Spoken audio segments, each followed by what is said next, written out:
Hello, and welcome to my channel. Today I am going to read Coraline by Neil Gaiman. So, read the 7th chapter. So, let's get started. You might hear the baby in the background. I do have a baby, so sorry about that. So, alright. Oh, 8, not 7, 8.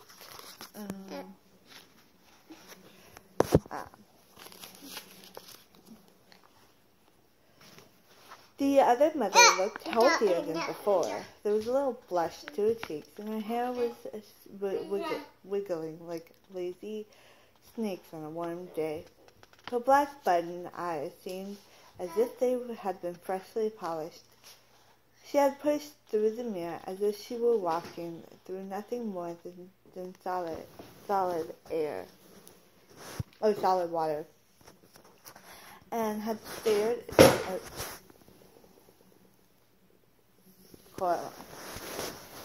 down at Coraline. Then she had opened the door with the little silver key. She picked Coraline up, just as Coraline's real mother had when Coraline was much younger, cradling the half-sleeping child as if she were a baby. The other mother carried Coraline into the kitchen and put her down very gently upon the countertop.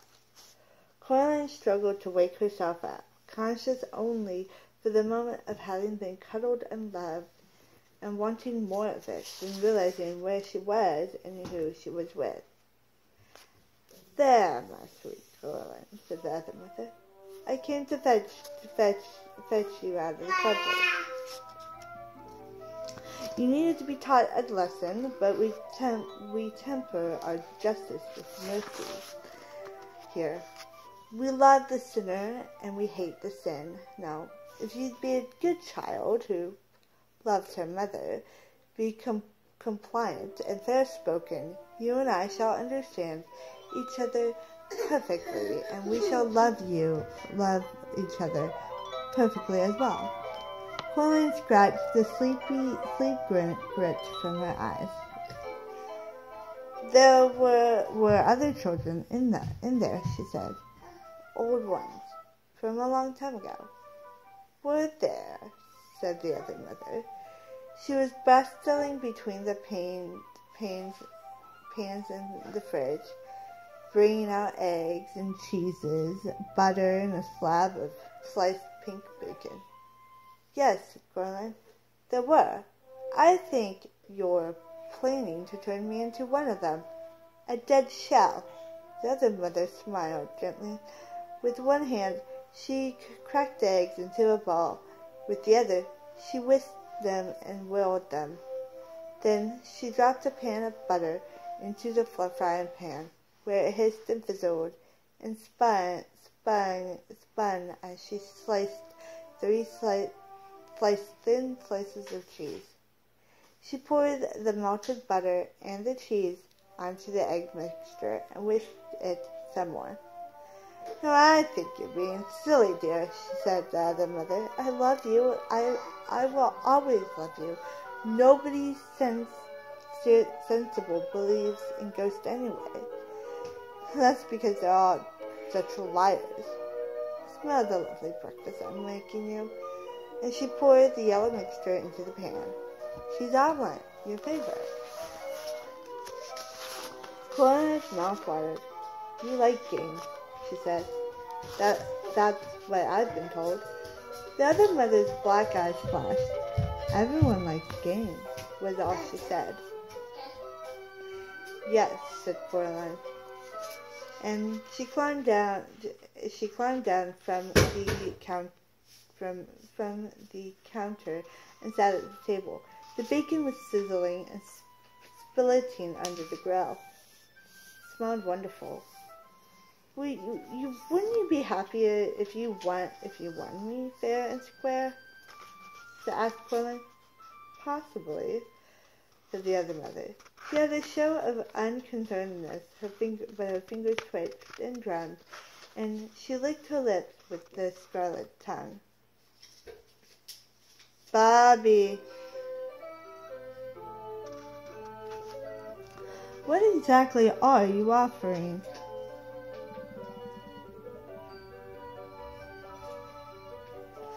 Me?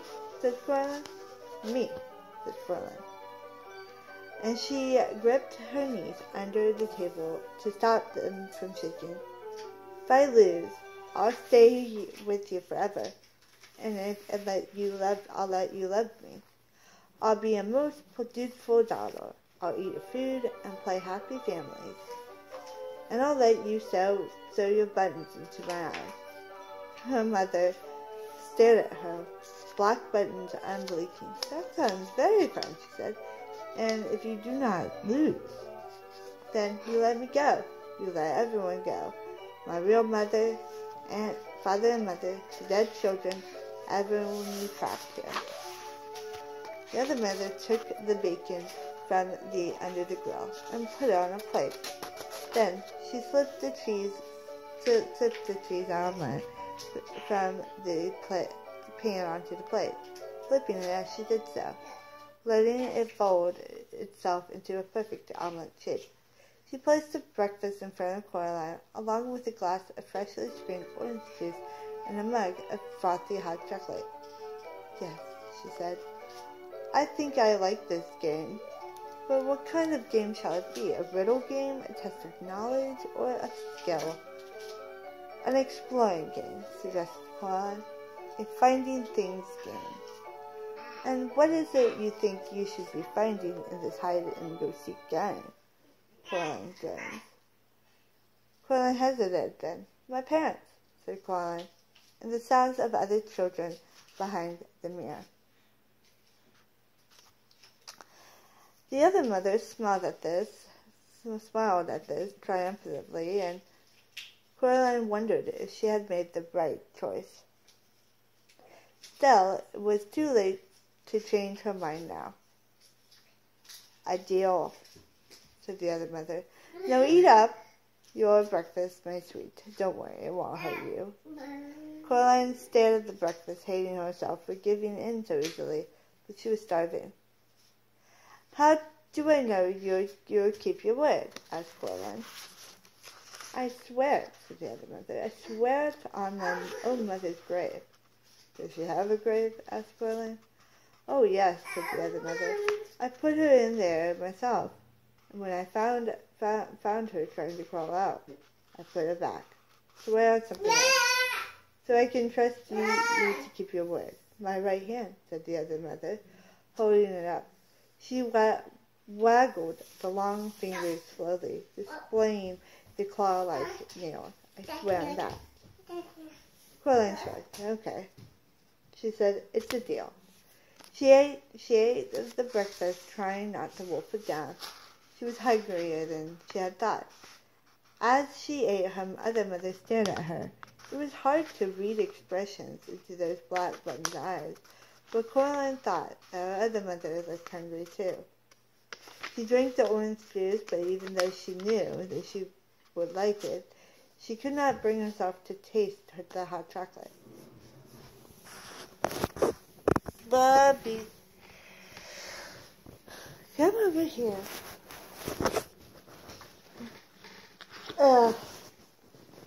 Taste the hot chocolate. Where am I at? Where shall I start looking? Asked Coraline. Where you wish, said the other mother, as if she did not care at all. Coraline looked at her, and Coraline thought hard. There was no point, she decided, in exploring the garden. And the grounds didn't exist. They weren't real. There was no abandoned tennis court in the other's mother's world. No bottomless well. That was real. That all was real was the house itself. She looked into the kitchen. She opened the oven, peered into the freezer, poked into the salad compartment of the fridge. The other mother followed about her, looking at Coraline with a smirk always hovering at the edge of her lips. How big are souls anyway? Asked Coraline. The other mother sat down at the kitchen table and leaned back against the wall, saying nothing. She picked at her teeth with a long crimson varnished fingernail. Then she tapped the finger gently. Tap, against the polished black surface of her black button knife. Fine, said Coraline. Don't tell me. I don't care. It doesn't matter if you help me or not. Everyone knows that a soul is the same size as a beach ball. She was hoping that the other mother would say something like nonsense. They're the size of ripe onions or suitcases or grandfather's cloth. But the other mother simply smiled, and the tapping of a fingernail against her eye was as steady and relentless as the drip of water droplets from the faucet into his sink. And then Coraline realized it was simply the noise of the water. She was alone in the room. Coraline shivered. She preferred the other mother to have a location. If she was nowhere, then she could be anywhere.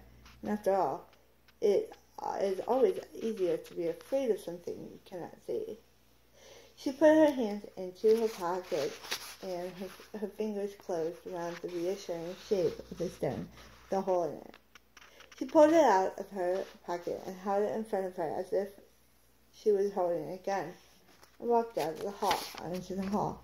There was no sound but the zigzag of the water dropping into the metal. No!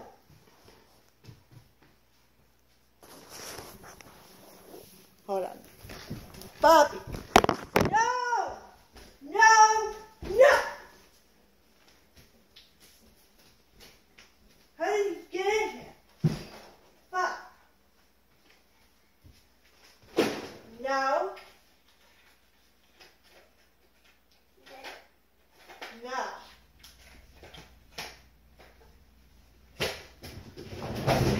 All the way down here. No! No!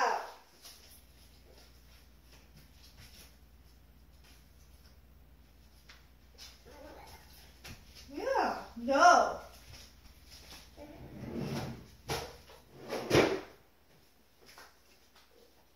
I know. No. And no.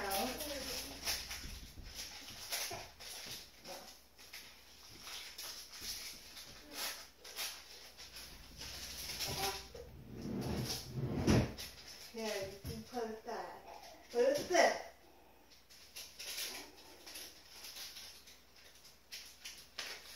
And no.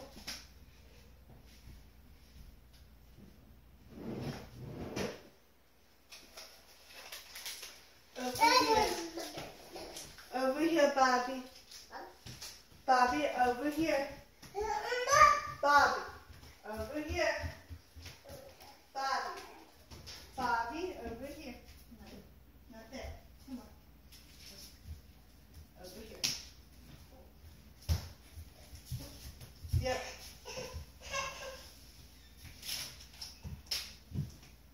Come on, get up.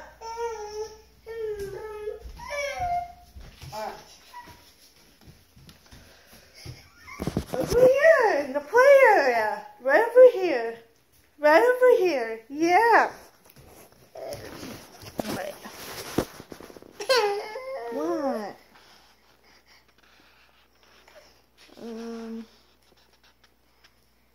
She glanced at the man at the other end of the hall. For a moment it clouded over, and it seemed that her faces swam in the glass.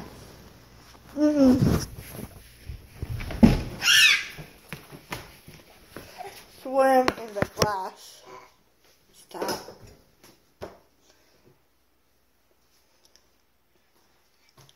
Swim in the glass. Where am I at? Instinctive and shapeless, and then the faces were gone. There was nothing in the mirror but a girl who was small for her age, holding something that glowed gently like a green coal. Coraline looked down at her hand. Surprisingly, it was just a stone. with a hole in it, a non-indistinctive brown pebble. Then she looked back into the mirror where the stone glimmered like an emerald. Let's just open. Come on. A trail of green fire flew from the petal in the mirror and drifted towards Coraline's bedroom. Said Coraline as she walked into the bedroom. The toys fluttered excitedly and walked in as if they were pleased to see her and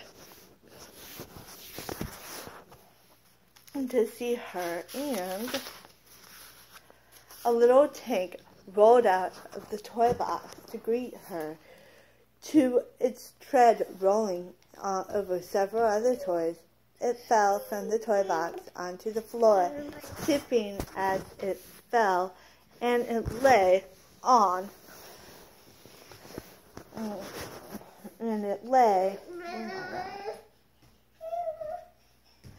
on the carpet like a beetle on its back, grumbling and grinding in trance. Bobby, I can't see you there because of this chair. Go away from that. Come here. Come here. Come here. I can't see you over there. Come here. Thank you.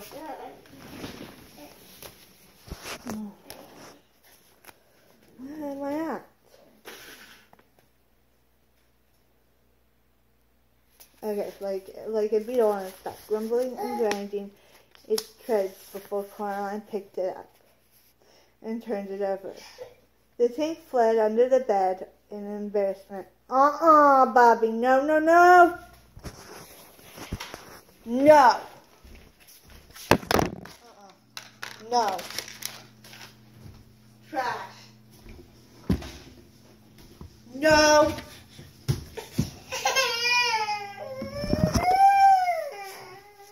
I'm trying to read here.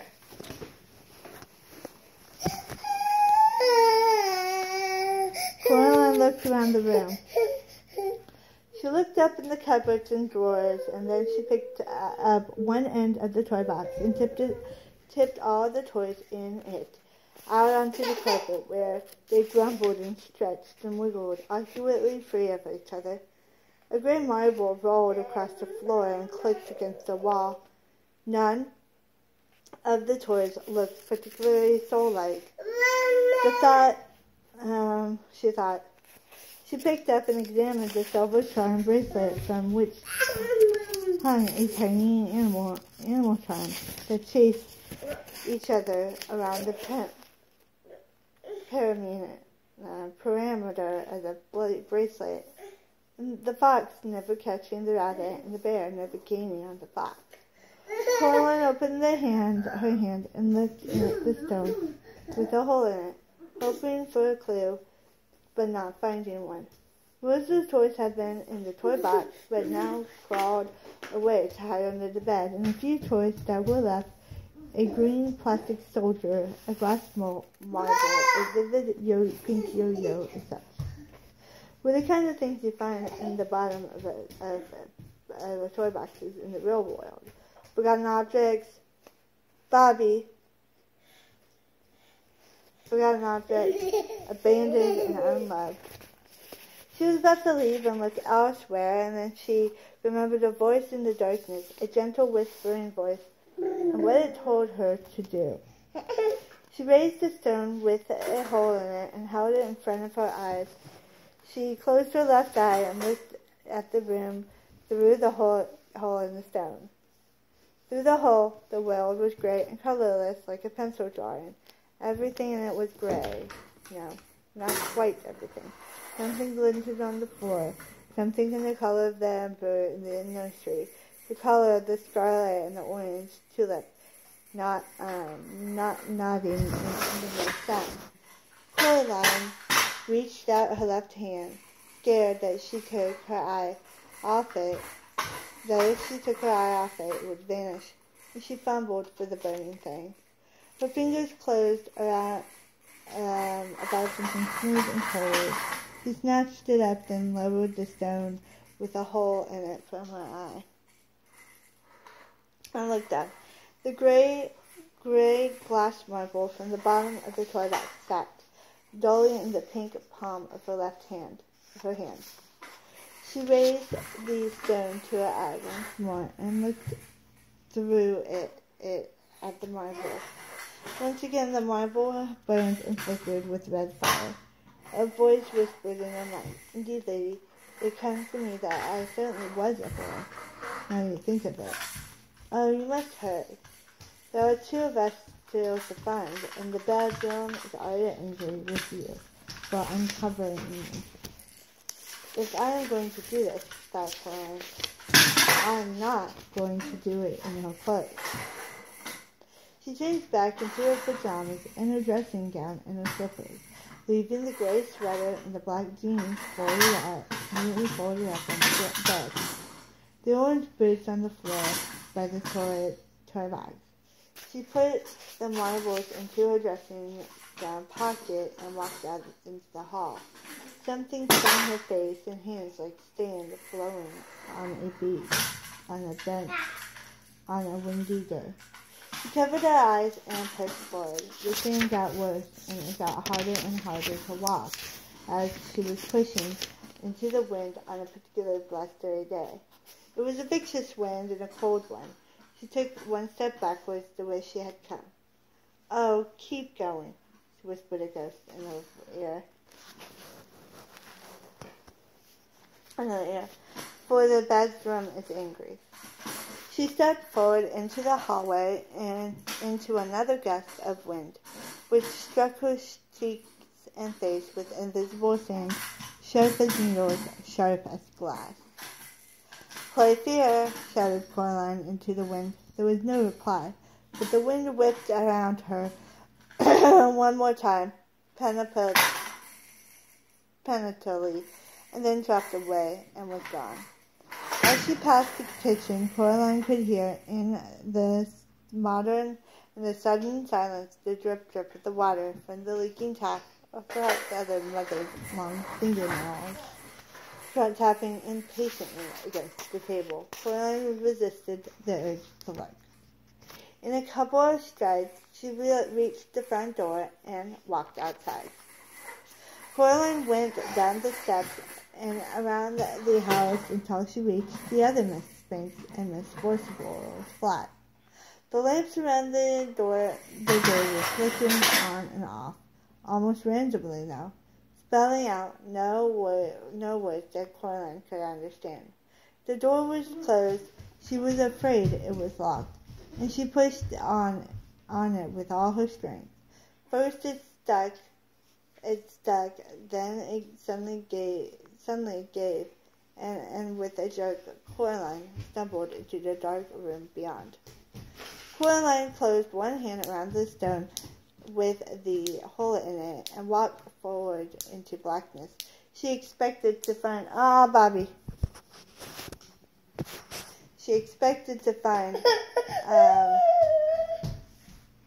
curtained anterooms, but there was nothing there. The room was dark, the theater was empty. She moved ahead cautiously. Something rustled above her. She looked up into the deeper darkness.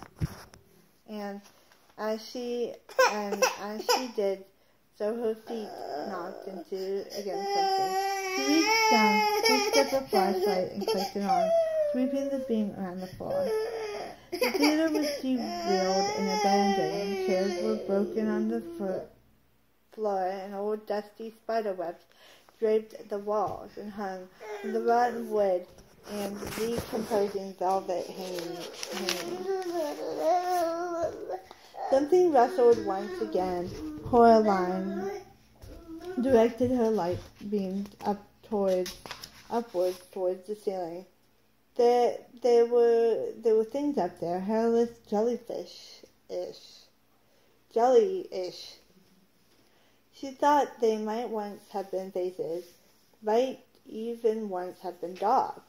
but no dogs had wings like bats, or could hang like spiders, like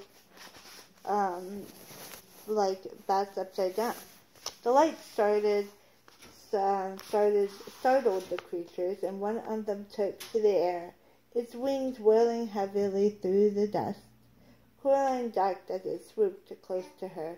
It came to rest on the far wall, and it began to clamber upside down back to the nest of the dog bats upon the ceiling.